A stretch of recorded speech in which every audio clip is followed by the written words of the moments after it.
The big one. Okay, are French people rude? If I was to give a yes or no answer to that one, I would say you can't get fired in Paris. But, and there is a big but here.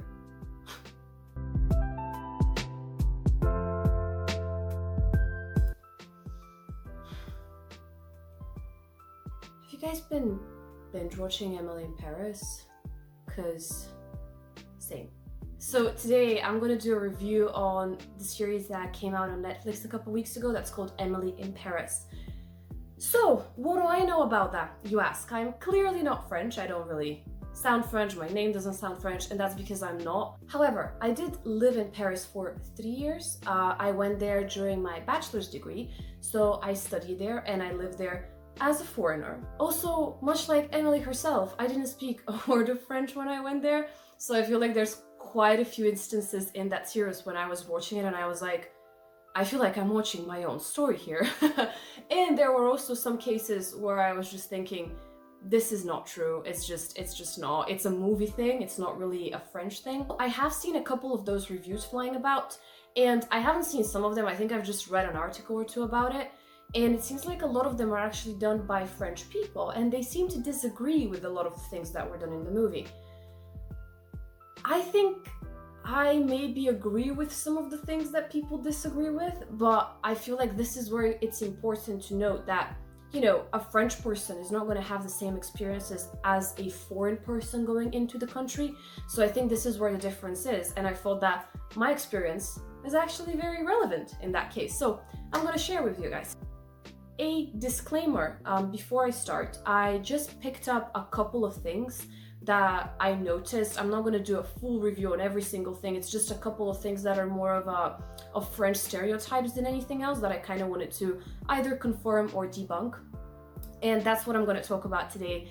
Also, if I do say anything negative, it's really not to say anything negative about Paris or France or, you know, French people. It's just sharing my experience and what I think about it. Okay, enough disclaimers. So now, let's move on to the first thing. I have my notes here. So I have a total of 8 things I'm going to speak about.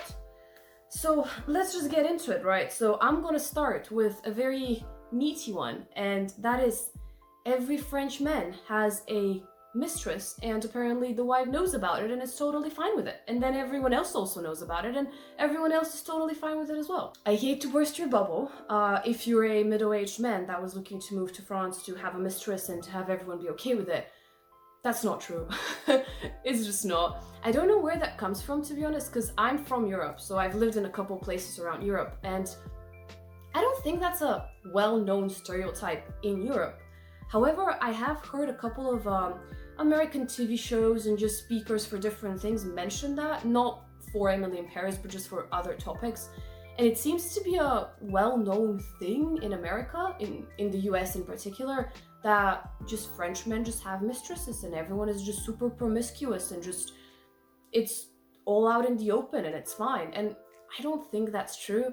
I do want to say most of my friends that I had in Paris were younger, so they weren't in their 40s or 50s, so maybe I have a slightly different experience than some people, but still, everyone that was in a relationship, like, it wasn't okay to cheat, it wasn't okay to be seeing someone else. I think it's a bit of a myth. I think it maybe comes from the fact that, you know, Paris is the city of love, and, you know, I do think that French people are a little open-minded about a lot of things, but I don't think that's one of them. Sorry to anyone that was hoping they could have a mistress in France and it's going to be totally cool. I think this number 1 topic leads us to number 2 topic very nicely, which is French guys are extremely forward. So this one I have mixed feelings about. So if you remember the scene where Emiy was walking home with a guy and he kind of said some inappropriate things to her, that one, for example, I think was a little bit overdone. I've never heard anyone say that to me. I've never had a friend, you know, have that experience. So I think that one is maybe a little bit overdone. But as a general statement, I think Frenchmen tend to be forward. I think once you go in Paris, you notice guys approaching you a little bit and asking you things. I think one very good example was when Emiy moved to her flat and the real estate agent asked her, I think he asked her to go out or something, and she said, oh, I have a boyfriend, and he said, oh, but you don't have a boyfriend here. That's kind of a line you would hear. Like a lot of guys, when you tell them, oh, I have a boyfriend, they wouldn't really be fazed about it. Like they would just be like, oh, but I mean, you can't have friends, or again. And I feel like that maybe happens a little bit more in France than in other places. So for that one, I would say maybe yes, but I still feel like the movie took it a step too far. Now moving on to number 3, which is about the scene when Emily's shower stopped working. And they said that the plumbing was 500 years old, which is a little historically inaccurate, but anyways. Then she called someone to fix the plumbing, and I want to talk about that part of her experience. Okay, so this hasn't happened to me, but I've had friends that has happened to. So do you remember when the guy came and he said, oh, I can't fix it, I can't fix it.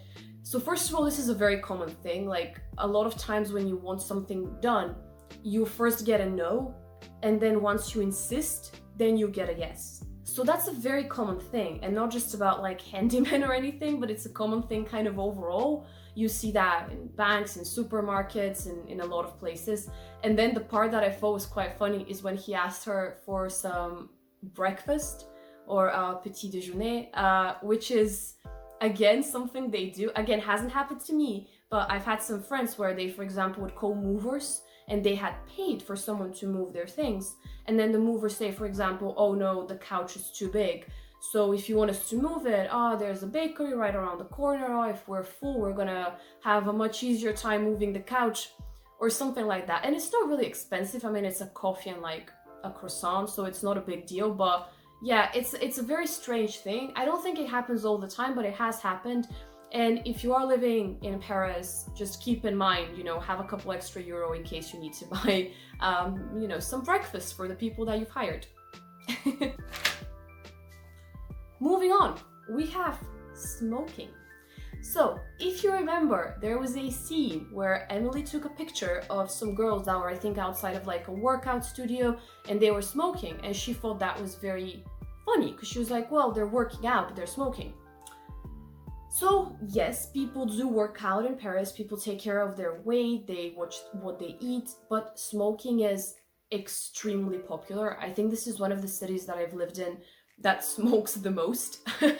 And just to kind of illustrate that a little bit, so if I was to go out with a group of my friends, let's say to a bar, to a house party, to a club, whatever, usually more than half of the people would smoke, if that gives you an indication. So it's not going to be like 1 or 2 people, it was more than half.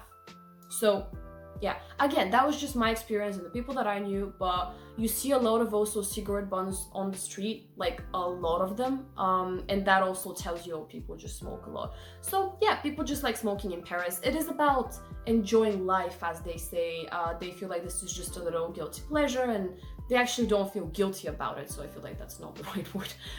It also looks a little cool, if you're doing this, it looks a little French. I mean, to me, maybe just because I've seen it so much, I do associate smoking a little bit with Paris. To sum up, a lot of people smoke, and they could also be very healthy and take care of their weight and, work out and eat good food, and they could smoke on top of that. Like, they don't see that as 2 separate things. To them, that's fine. They could do those things and it's okay. Okay, this is a good one. You can't get fired in Paris. So this is a very interesting one. I'm not an expert, by the way, so I'm just going to say a couple things that I know or that people I know have told me. So when Emily got fired in her office and her colleagues basically told her, oh, it's almost impossible to get fired, don't worry about it. That's kind of true. I feel like you would think that's one of the things that were really exaggerated. Actually, that's not one of them. I think you kind of have to think about French history a little bit and how they had to do sort of uprisings in the past in order to stop oppressive regimes that were making, poor people poor and rich people richer. So because of that, first of all, in Paris, there's a lot of protests every day. I feel like there was honestly a protest every single day, which sounds crazy, but people love to protest. And one of the reasons that that's so common is because they have very strong unions. So very strong workers' unions. So due to that, whenever something happens that they don't like, they would just protest, and then they would change the legislation to something that fits the workers better. So this is why it's so difficult to fire someone in Paris, because they've added a bunch of rules around it. So you have to, if you're an employer, I think you have to pay a lot of money, and you also have to have reasons for it. It basically ends up costing you money. So a lot of employers would just say, oh, might as well keep the person. I mean, why go through the pain of firing them? I know there's also some places, for example, the SNCF, where I know there was a lot of protests when I lived there a couple years ago. The SNCF, by the way, is the National Train Line Company, so all the trains are run by SNCF. I think they had a rule where if you work there, you literally cannot be fired. Like, it wasn't even an option to get fired or something along those lines. And then they were thinking of changing that, and people were very upset. So I think there's even some places or institutions where not only is it difficult, it's actually almost impossible to fire someone. So yeah, that's quite different, I feel like, and I think it has good and bad sides. So the good sides are obviously that employees feel safe, they have job security, which is obviously a plus. I think the downside of that would be, well, if you can't get fired, how would you get motivated to, let's say, do a very good job, you know, and things like that. So it's good and bad, but yeah, it's just how it is. And yes, it is true, it is very hard to get fired in France. This leads me to my next point, which is Emilie's office life. So I think we could all kind of see that that was a bit exaggerated. They were calling her names, you know, that was obviously, I don't think that's gonna happen in most offices. A couple other things I want to note though. So for example, them starting from 10:30, I think that's quite late. I don't think most offices start at 10:30. The lunch is true. In France, the lunch is usually 2 hours.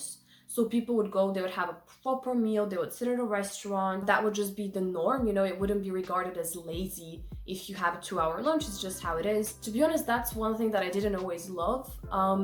Because if you want to get something done, for example, if you have to go to a store to fix your phone, let's say, or something like that, the working hours would just be crazy. So like, you would basically be exactly during the time that you work, and then you can't go at your lunch because then they have lunch.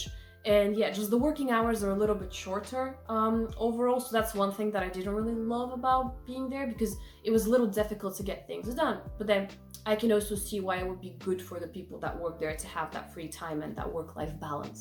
So, you know, France is all about balance. It's not about work being your life. It's about work being one thing in your life, you know. So that's a little bit of a different mindset there. And just to go back to people being mean at the office, I feel like from once you enter a place that has mostly French people, so for me, my university had mostly French people, I feel like at the start it's possible that you might get a couple looks or you might hear a couple comments here and there, but it's important to know that it's just kind of people's nature to be curious and to question things and to maybe say something if they've never seen something like that, or you know, comment on someone's behavior. And it's not necessarily people trying to be mean. If you're in that situation, just remember there's a bit of an adjustment period and people do warm up to you.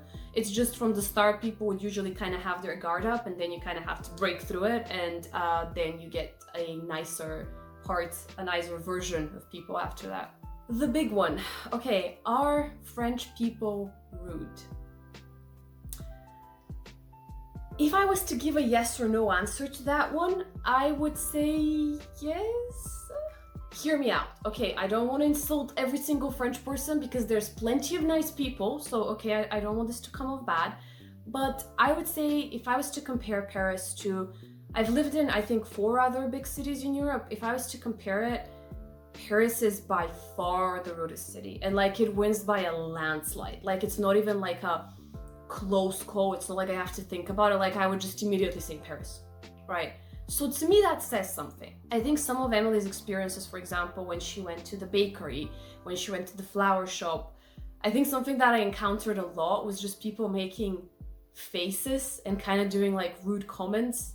And that's super common, unfortunately. It's not everywhere. Some people are very nice, but it's probably going to happen to you in Paris a lot. Or with, you know, waiters in restaurants, they would just go, like, if you start using your broken French and you try to say something, or if it's something more complicated and you just say like a sentence in French and then you say, oh, could I just say this in English? And you try in English. So even if you are very polite with it, you still get a lot of people that just go, and these are things that you get a lot. Like, it hasn't happened to me once, it's happened to me a lot of times. So I do feel like that one is true, unfortunately. And yes, a lot of people are very nice, so don't get discouraged if you want to go to Paris. You will meet some very nice people. There's something strange about this. And I think a lot of French people will say that somehow. However, I've never heard anyone in France tell me that, in Paris, because I lived in Paris myself, right? I've never heard anyone tell me that, and I've never had anyone of my friends tell me that. But somehow when you search it online, it seems like a lot of people will say, oh no, we're not rude. It's just because you don't speak French, or or your French is bad, or you've had to speak English, so it's a normal reaction. Like, what if I go to your country and speak French? Then that's, everyone, obviously you would be rude. And I don't like that. I think that's an excuse. I don't think that's true. So first of all, I think you can't compare French and English, because English is the international language. French is not. So if I go to a country, let's say the Philippines, and I don't speak the language, I'm gonna try English, because that's probably the language they might speak other than their own language, right? So that's something that's just the norm. I don't think you can say, oh, if I go to any country and just start speaking French, it's the same as if I'm speaking English. I don't think that's the case. I think that's a bit unfair. And also, if someone doesn't speak English, you can try and help them out. You don't have to make them feel bad about it. By the way, this is not only to foreigners. This happens to French people as well. Like, it's quite common. Like, all of my French friends were like, yeah, people are just rude, just deal with it. So it might be just that. And also, I had some friends that were from outside of Paris, and they, for example, said that they were surprised by just how rude people in Paris were. So I feel like that might be not even France as a whole. I think it might be a bit more concentrated in Paris. But, and there is a big but here, if someone is rude to you somewhere for any reason, most of the time it's not because they are trying to offend you. It really is because French people have a more expressive way with words and with conversation and with other people, right? And it's really not them going and trying to like hurt you or purposefully say something bad. Most of the time it's really just them expressing their reaction. So I feel like this is when a lot of people say, oh no, they're not rude, it's just how they are. I would say that's still rude, because if that's just how you are, I don't think that's an excuse, right? I think it's still rude. However, I do acknowledge that I don't think it's done for the purpose of being hurtful to people.